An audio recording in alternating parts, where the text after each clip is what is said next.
નમસ્કાર, આપ જોઈ રહ્યા છો TV13 ગુજરાતી। હું છું સંજીવની। વિગતવાર સમાચારમાં સૌથી પહેલા વાત, વિશ્વની સૌથી મોટી અર્થવ્યવસ્થા અમેરિકામાં રાજકીય નીતિઓનો પડઘો હવે વૈશ્વિક ફાર્માસ્યુટિકલ ઉદ્યોગ પર પણ પડી રહ્યો છે।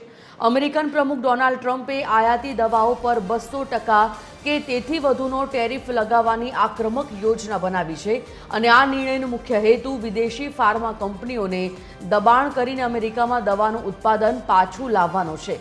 જો કે તેમણે આ ટેરિફ લાગુ કરતા પહેલા કંપનીઓને તૈયારી માટે 1 થી 1.5 વર્ષનો સમય આપવાની વાત કરી છે।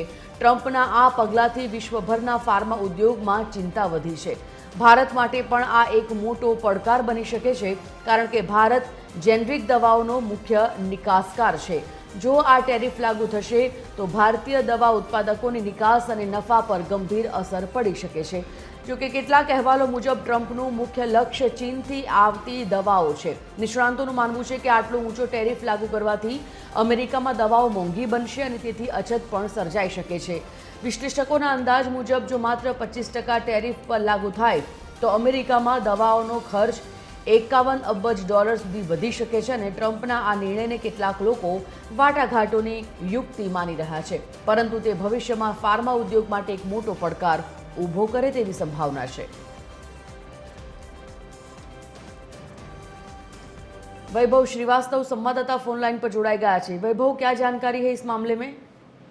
बिल्कुल संजीव ने देखिए, अमेरिका के राष्ट्रपति डोनाल्ड ट्रंप की तरफ से एक बड़ा कदम उठाने की तैयारी की जा रही है, जिसमें जो मेडिसिन है उस पर लगभग 200% लगाने की बात की जा रही है। हालांकि ये जो है 1.5 साल का समय दिया गया है, उस दौरान ये लागू किया जाएगा। साथ ही साथ अगर देखा जाए तो अमेरिका के जो कोर्ट है वहां भी टैरिफ को लेकर जो है गैर कानूनी बताया गया। वहीं दूसरी तरफ ट्रंप जो है अपना कदम पीछे हटाने को तैयार नहीं है। उनका टारगेट जो है फार्मास्यूटिकल कंपनी पे देखने को मिल रहा है।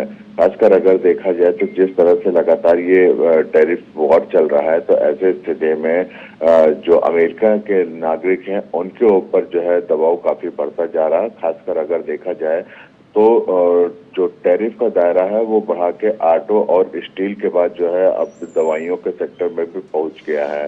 तो ऐसी स्थिति में एक तरफ जहां अभी निर्यात को लेकर जो है टैरिफ वॉर चल ही रहा था, वहीं दूसरी तरफ जिस तरह से 200% की बात की गई है, तो कहीं न कहीं पूरे देश में जो है पूरे विश्व में एक चिंता का विषय देखने को मिल रहा है।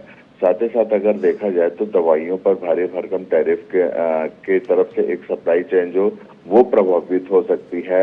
पूरे विश्व में जो है एक मंदी का दौर देखने का मिल सकता है, क्योंकि जिस तरह से दवाइयों की जो है उस पर किसी भी प्रकार का कोई टैरिफ नहीं लगता था, लेकिन जो व्हाइट हाउस की तरफ से ये कहा गया है कि इस पर विचार किया जा रहा है टैरिफ लगाने की, वो भी 200% का, तो कहीं न कहीं एक चिंता का विषय देखने को मिल सकता है। साथ ही साथ अगर देखा जाए तो ट्रंप सरकार इस कदम को लेकर सही ठहरा रही है और ट्रेड एक्सपेंशन जो है एक्ट 1962 के सेक्शन 233 का इस्तेमाल 232 का इस्तेमाल करके ये टैरिफ लगाने का प्रयास कर रही है।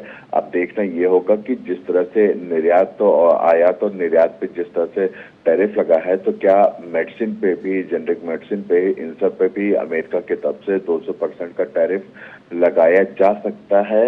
अब देखना ये होगा कि पूरे विश्व अब इसको किस तरह से देखता है, क्योंकि पहले ही अमेरिका की किरकिरी देखने को मिल रही है। क्योंकि अगर देखा जाए तो भारत, रशिया, चीन, जापान जैसे तमाम ऐसे देश हैं जो टैरिफ के वो मार झेल रहे हैं। तो ऐसी स्थिति में आने वाले समय पे क्या अमेरिका की आर्थिक स्थिति और खराब होगी। अगर इस तरह से टैरिफ लगाया जाता है तो खासकर अमेरिका के जो लोग हैं उनको सबसे बड़ी समस्या का सामना करना पड़ेगा। जी संजीव, धन्यवाद।